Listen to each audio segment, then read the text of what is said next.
২০৩০ সালের মধ্যে বাংলাদেশ হতে পারে এশিয়ার সবচেয়ে শক্তিশালী ফুটবল দল। এমনকি খেলতে পারে পরবর্তী বিশ্বকাপে। গাজার নৌকা পাহাড় তলি যায় ও মীরাবাই, গাজার নৌকা পাহাড় তলি যায়। না ভাই, শুকনা পাতা খাই নাই। কেন বলছে এই কথাগুলো? ভিডিওটি শেষ পর্যন্ত দেখুন। আমার সাথে আপনিও একমত হবেন। সম্প্রতি হামজা চৌধুরীর বাংলাদেশে অভিষেক হয়েছে। দেশের বাইরে বেড়ে ওঠা হামজা খেলেন ইউরোপের নামিদামি ক্লাবে। সঠিকভাবে বাংলা বলতে পারেন না, কিন্তু বল পাই তিনি সম্পূর্ণ এক অন্য চরিত্র। এর আগে অবশ্য হামজার মতো অনেক বিদেশে বেড়ে ওঠা দেশি প্লেয়ারকে দলে ভিড়িয়েছে বাংলাদেশ, যাদের মধ্যে জামাল ভুঁইয়াকে সবাই কম বেশি চিনে থাকেন। ডেনমার্কে বড় হওয়া জামাল ভুঁইয়া বাংলাদেশের হয়ে প্রতিনিধিত্ব করছে ২০১৩ সাল থেকে। ফিনল্যান্ডে বড় হওয়া আরেক প্লেয়ার তারিক কাজীও বর্তমানে খেলেন বাংলাদেশের হয়ে। দুই দেশের হয়েই মাঠ মাতিয়েছেন এই তারকা। তবে তিনি বলেন, দেশের জার্সিতে খেলতে পারাটা তার জন্য সবথেকে বেশি গর্বের। তারিক কাজীর পর কানাডা থেকে কাজিম শাহকে দলে ভিড়ায় বাংলাদেশ। এরপর আসে অস্ট্রেলিয়া থেকে আরহাম। আর বর্তমানে সর্বশেষ সংযোজন হামজা চৌধুরী, যাকে নিয়ে এদেশের মানুষের উন্মাদনা আপনারা নিজের চোখেই দেখেছেন। তবে এখানেই থেমে নেই। এদের মতো আরো অনেক ওয়ার্ল্ড ক্লাস প্লেয়ার রয়েছে, যারা চাইলেই বাংলাদেশের হয়ে প্রতিনিধিত্ব করতে পারেন। চলুন এক নজরে তাদের সম্পর্কে জেনে নেওয়া যাক।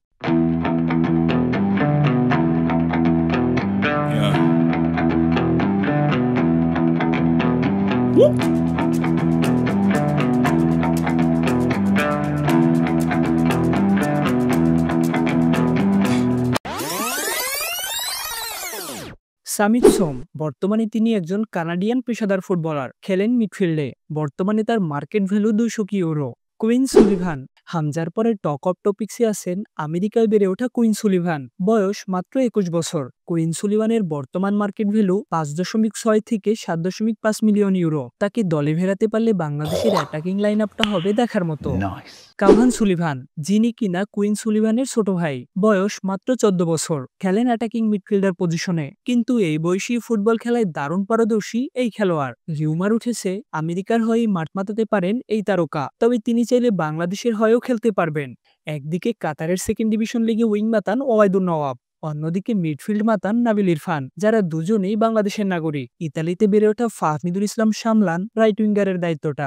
অন্যদিকে নেদারল্যান্ডসে নিজের অবস্থানটা খুব শক্তভাবে করে নিয়েছেন নিলয়। ইতিমধ্যে অনেকেরই মন জয় করে নিয়েছেন এই সেন্টার মিডফিল্ডার। চাইলে তারাও প্রতিনিধিত্ব করতে পারবেন বাংলাদেশের হয়ে। রোনালদোর দেশে বেড়ে ওঠা লিসান হাওলাদার খেলেন পর্তুগালে। চেষ্টা চলছে তাকেও দলে ফেরানোর। এভাবে বলতে গেলে ভিডিওটা আসলে অনেক বড় হয়ে যাচ্ছে। এমনিতেই আপনারা বিজ্ঞপ্তিকে খুব একটা পছন্দ করেন না, তাই শর্টকাটে আরো কিছু বিদেশি বাংলাদেশি প্লেয়ারদেরকে আপনাদের মাঝে পরিচয় করিয়ে দিচ্ছি।